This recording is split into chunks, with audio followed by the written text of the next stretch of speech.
Hola, ¿qué tal? Bienvenidos a todos. Bienvenidos al Ateneo número 637 de Informática en Salud del Hospital Italiano de Buenos Aires.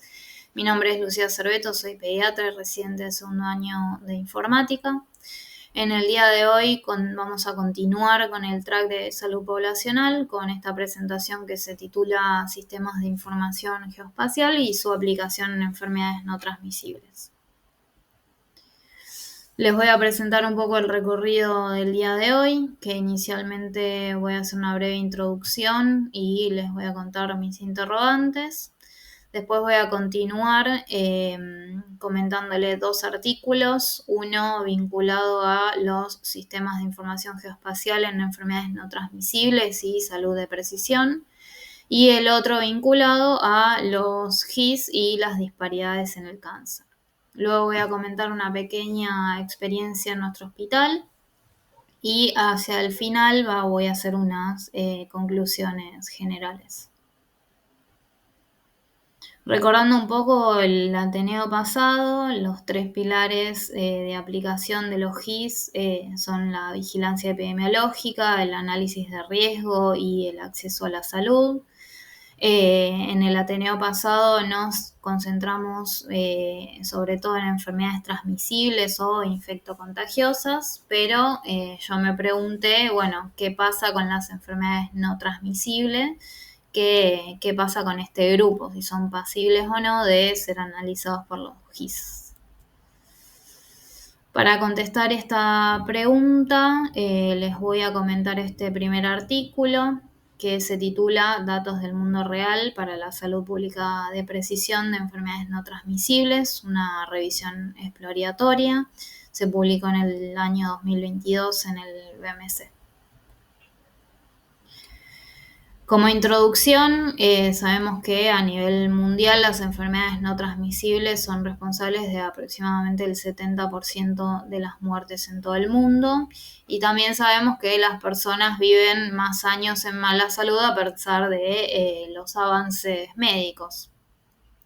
Los autores introducen un concepto que yo no conocía, que es el de salud pública de precisión, que es una iteración moderna de la salud pública tradicional, que utiliza datos tradicionales junto con datos recopilados en tiempo real para guiar contemporáneamente la política de precisión, las intervenciones y las tomas de decisiones basados en posición social, equidad, riesgo de enfermedad para mejorar la salud de la población.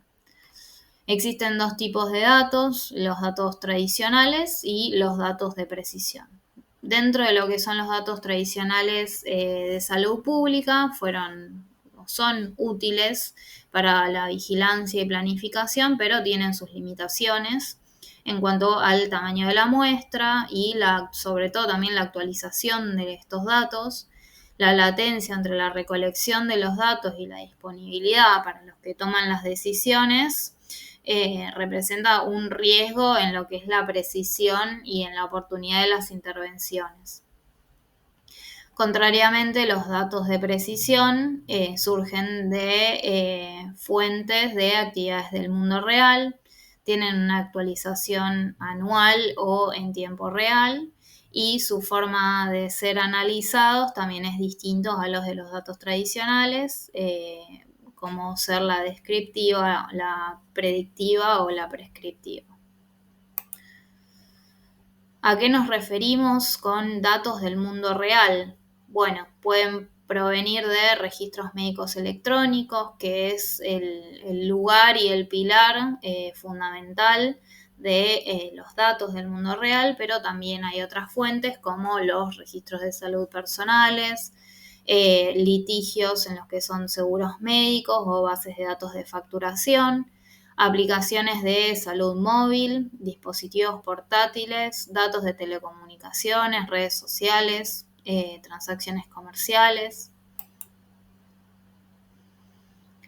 Bien, con toda esta información, los autores se preguntan cómo se están agregando estos datos del mundo real y los datos tradicionales para respaldar la salud pública de precisión para enfermedades no transmisibles.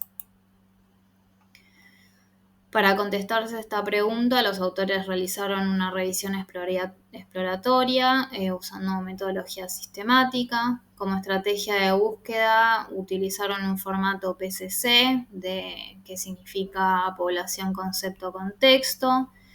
Dentro de lo que es la población, buscaron poblaciones y salud pública. Dentro de lo que es concepto, agregación digital. Dentro de lo que es contexto, datos del mundo real y tradicionales. Como criterios de elegibilidad, definieron los datos del mundo real como aquellos recopilados rutinariamente, principalmente las historias clínicas electrónicas, pero también todos los datos del tiempo real que les comenté en la diapositiva pasada. Como datos tradicionales definieron como aquellos recopilados a través de métodos especializados diseñados por usuarios particulares, como por ejemplo encuestas o registros, sitios web o bases de datos administrativas. También tuvieron que definir qué son las enfermedades no transmisibles, que las definieron en base a lo que dice la Organización Mundial de la Salud. Excluyeron a todas las enfermedades transmisibles y los ejemplos principales son enfermedades cardiovasculares, todo tipo de cáncer, afecciones respiratorias crónicas, la diabetes.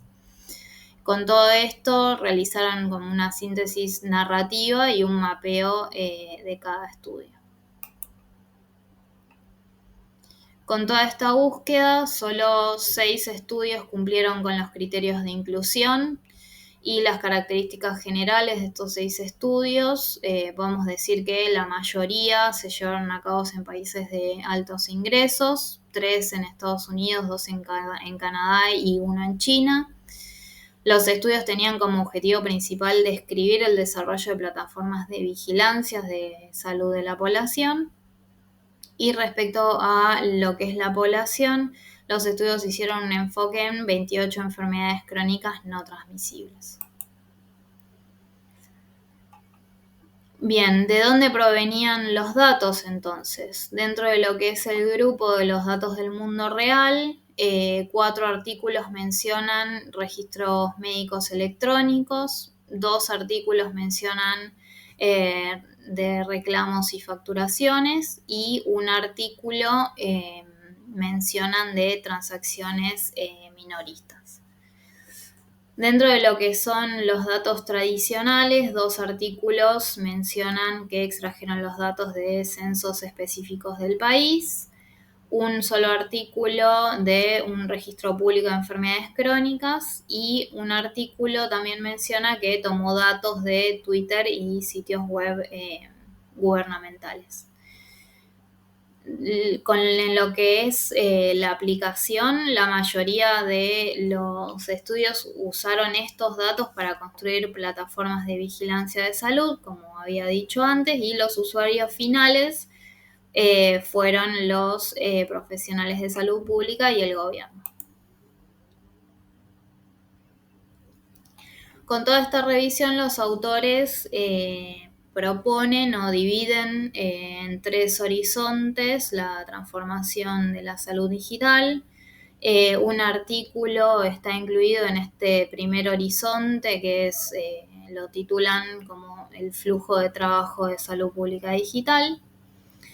Y 5 estudios se alinearon con el horizonte 2 que lo titularon Datos y análisis de salud de la población. Este horizonte número 2 incluye los análisis geoespaciales que la mayoría de los artículos hicieron, tanto descriptivos, temporales y comparativos para la vigilancia de enfermedades crónicas, y lo probaron en un entorno real de salud pública y de agencias de servicios de salud. Lo que vieron es que ningún estudio se alinea con el tercer horizonte o los que ellos esperan de la salud pública, que es la salud pública de precisión y en tiempo real. Bien, ¿cuáles son los principales hallazgos entonces? Que esta revisión encontró 6 ejemplos globales de cómo se agregan los datos del mundo real y tradicionales para respaldar la salud pública. Hay ejemplos de agregación de ambos datos para crear nuevos conocimientos sobre enfermedades no transmisibles y sus determinantes en las áreas geográficas. La mayoría de los estudios incluidos desarrollaron métodos de análisis geoespaciales para la vigilancia de precisión en enfermedades no transmisibles. El uso de la tecnología de la información, como los registros médicos electrónicos, es como el lugar fundamental para obtener los datos en tiempo real. Y todavía, bueno, nos queda la madurez de los datos y el análisis para avanzar hacia una salud pública de precisión. Bueno, ¿qué podemos concluir con todo esto? Que el método de análisis geoespacial fue una de las herramientas más usadas. Se alinea con lo que uno espera de la salud poblacional. Y me parece que es como el camino a seguir para lo que es la salud poblacional de precisión, pero queda un recorrido y madurez de los datos para que esto sea en tiempo real.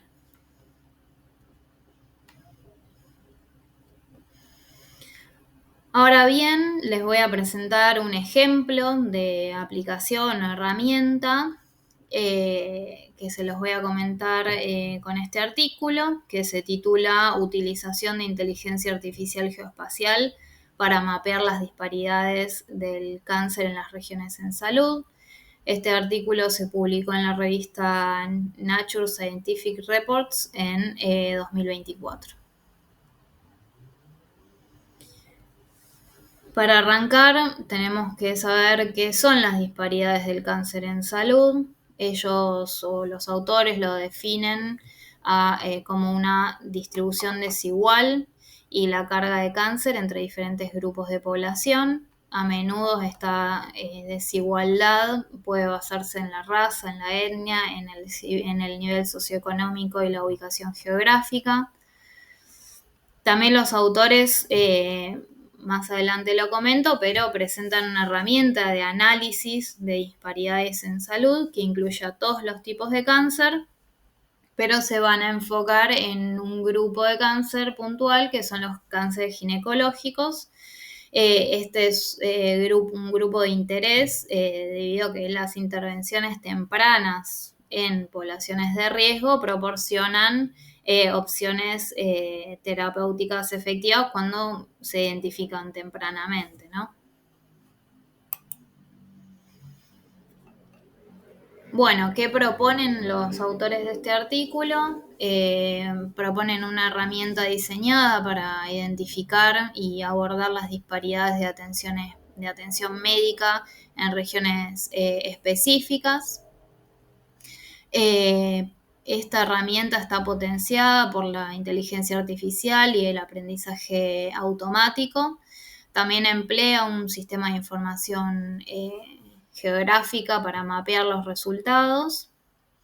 Y este proyecto tiene su objetivo, que es mejorar las prácticas y cerrar las brechas de acceso de la atención médica de la población.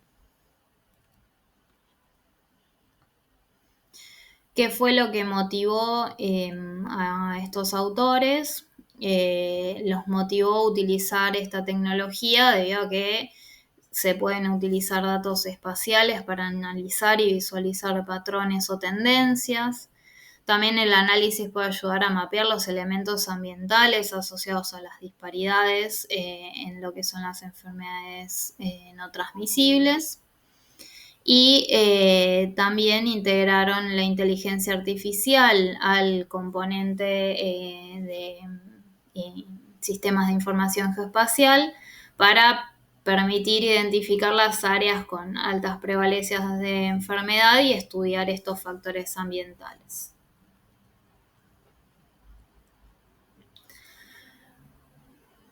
Para esto, los autores decidieron poner a prueba esta herramienta y, bueno, para ponerla a prueba tuvieron que elegir un lugar de aplicación. Eligieron el área de captación del Centro Integral de Cáncer de la Universidad de Chicago.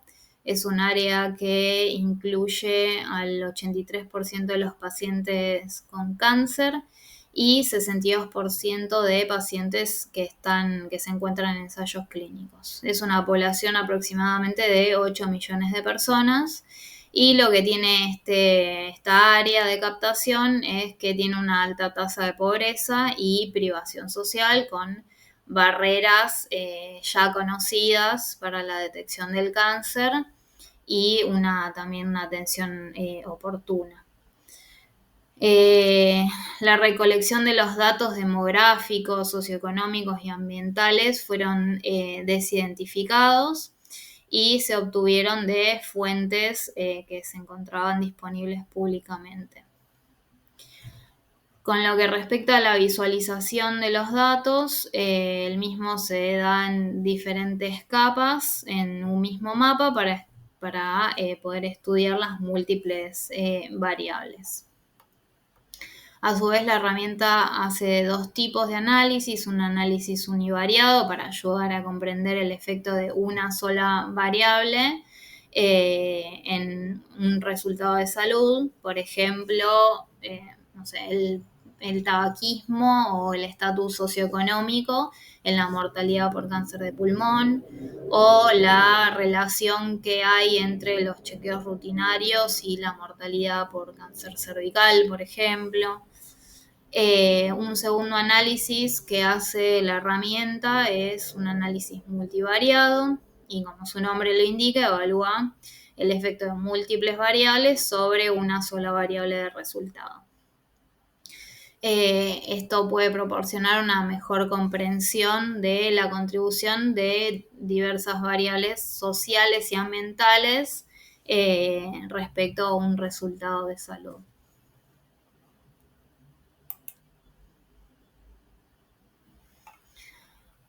Bien, otra cosa que comentan los creadores de esta herramienta es otro atributo de esta aplicación que tiene un paso extra, que es la transformación de los datos. Que hay dos tipos. Uno es la limpieza de los datos, que mediante la eliminación de los valores atípicos del conjunto de los datos evita posibles interferencias con los resultados del análisis. Y después una segunda transformación es evaluar los potenciales factores de confusión que pueden afectar al resultado final de los modelos estadísticos, y la herramienta presenta los resultados antes de hacer el filtro con los factores de confusión y después de hacer el filtro con los factores de confusión.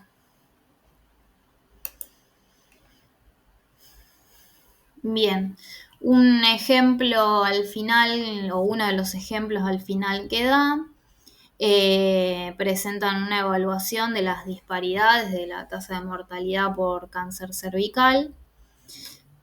Hacen que la herramienta haga una evaluación inicial en donde podemos ver las tasas de mortalidad de cáncer cervical en las diferentes comunidades. Y esta variable se ve en una escala de morados, siendo el morado más oscuro los valores más altos. El primer análisis de asociación que hacen inicialmente es la correlación entre la mortalidad por cáncer cervical y la tasa de pobreza, que al hacer este análisis inicial sin ninguno de los otros filtros encuentran una asociación, pero avanzan con la utilización de la herramienta. Después, bueno, suman los potenciales factores de confusión, agregando otros factores socioambientales, aparte de la pobreza, como la seguridad en el vecindario.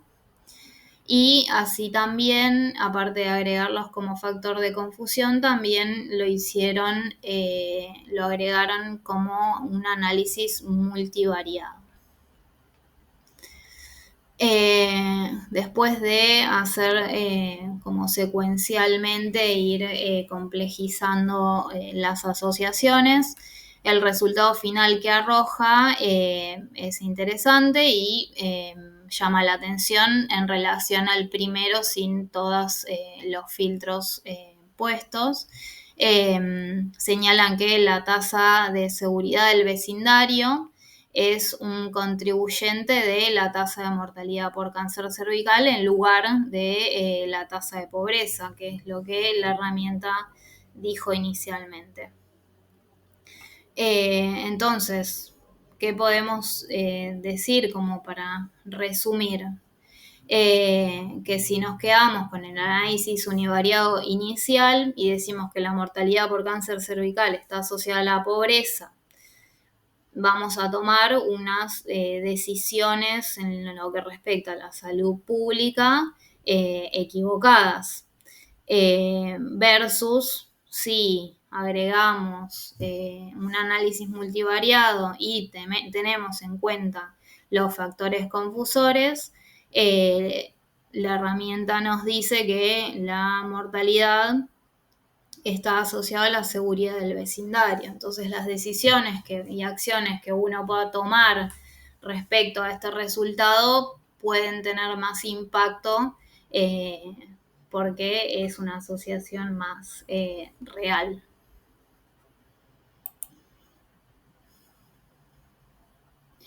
Bien, ¿a qué conclusiones llegamos con este artículo? Que las plataformas de IA y GIS son una buena una herramienta para identificar los impulsores de las disparidades en salud.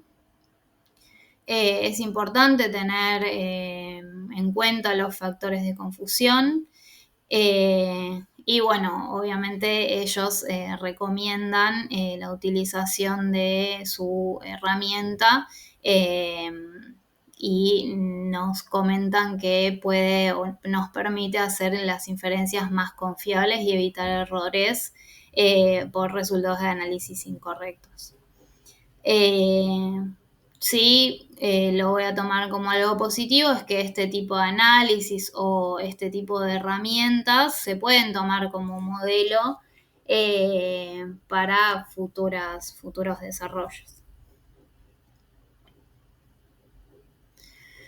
Bueno, y por último les voy a contar una pequeña experiencia que tuvimos acá en el Hospital Italiano, en nuestro departamento, a través de este artículo que se titula Georreferenciamiento de un sistema de información en salud, que se publicó en el 2018.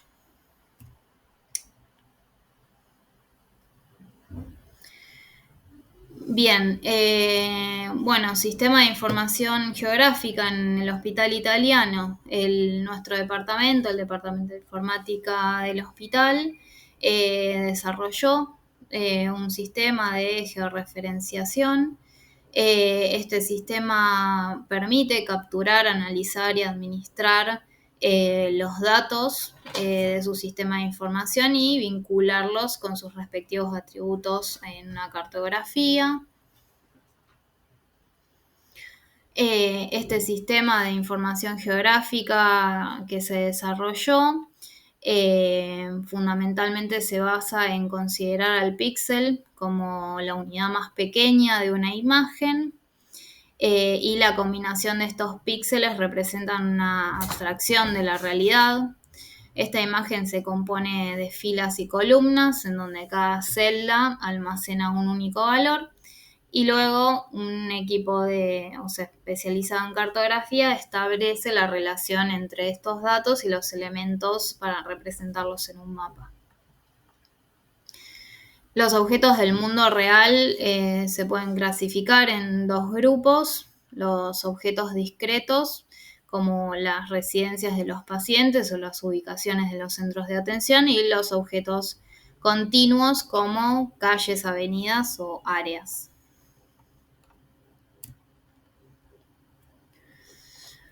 Bien, ¿cuáles son las principales ventajas de este sistema? Mediante el mapa se pueden comunicar rápidamente los conceptos respecto a una región de interés. Se permite estudiar la disponibilidad de los servicios ajustados a un terreno concreto. Se puede evaluar la demanda de salud, se puede analizar las variaciones del flujo de atención de los pacientes, determinar espacialmente dónde ocurre una enfermedad y las asociaciones espaciales entre estas, eh, ver los cambios espaciales en la mortalidad en el tiempo, y también se puede utilizar para realizar planeamiento regional. Bien, ¿cuáles son los resultados que muestra nuestro equipo? El hospital utilizó la información geográfica para analizar las variables demográficas de nuestra población. Primero, en la imagen de la izquierda, podemos ver en la imagen de la derecha, podemos ver dónde se concentran las personas más añosas, que son los puntos o las manchas más naranjas. Y en la imagen izquierda podemos ver cómo están representados todos los centros de salud de nuestro hospital. También se han hecho otros análisis que no tengo las imágenes de esto, pero también se pueden analizar la concentración de pacientes jóvenes o la concentración donde hay más hipertensos mal controlados o con otras enfermedades no transmisibles. Y de todo este análisis parten las gestiones para implementar nuevos planes de cuidado o monitoreos de cierta enfermedad, o también donde es necesario aumentar o redistribuir ciertas especialidades. Bien, y por último, ¿a qué conclusiones generales podemos arribar? Es que los sistemas de información geoespacial son útiles para la toma de decisiones respecto a una población y a una variable en particular. Sirven para todo tipo de análisis, tanto para enfermedades transmisibles como no transmisibles y también para otros determinantes de la salud. También en todo este recorrido, tanto en el Ateneo pasado como en el de hoy, presentamos herramientas del mercado de Argentina y tanto locales que ejecutan estos análisis geoespaciales. Y queda aún pendiente evolucionar a una salud poblacional de precisión con captura de los datos en tiempo real, que para esto se requiere una madurez en la captura y almacenamiento de los datos, y bueno, sabemos que como país y región nos queda todavía mucho por recorrer. Bueno, con esto doy finalizado el Ateneo de hoy y muchas gracias por su atención.